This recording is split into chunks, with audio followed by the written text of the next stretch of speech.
کارە ئەم چالاکیە کە ئێمە ڕێکمان خستووە لە چوارچێوەی وەرکشۆپێک بوو کە 4 ڕێکخراوی عێراقی با بڵێن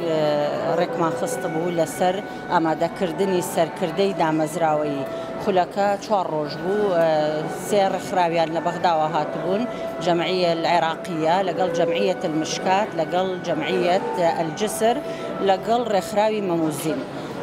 طبعا جمعية مشكات أم خلي ريك خستوا أم مايشمان ريك خستوا بسر برشتي دكتورة إيمان الخفاجي أو خوي سر برشتياري جمعية كيا لبغداد ومنيش ليرة لهرم حزبان كرد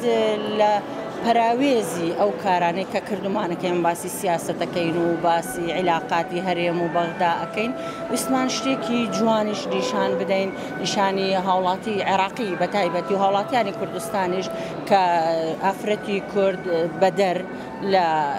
چەسانەوەی کە ئێمە باسی چەسانەی ئافرەتمانە کرد ئەتوانێت داهێنەر بێ ئەتوانێت شتی زۆر جوان بکات خۆی ساحێبی کاری خۆی بێ و پێویستی بە کەس نەبێ کە یارمەتیدا بۆ بژێوی ژیانی خۆی لەم چالاکیە کە ئێمە ڕێکمان خستووە دوو دیزاینەرمان هەیە سازان خان و شەونم خان و لەگەڵ ئەم کارانەی کە کاری دەستین هی کوردستانن بۆیە ئێمە ویسمان ئەو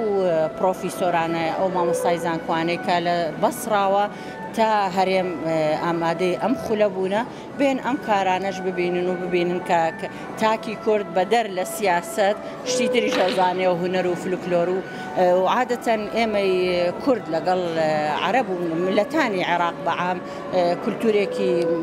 هاوبەشمان هەیە بۆیە ئەتوانین وا بکەین ئەو کولتورە هاوبەشە ببێتە پردێک بۆ ئایندەمان و بتوانین پەیوەندیەکانمان باشتر و بەرەو پێشتر بەرین.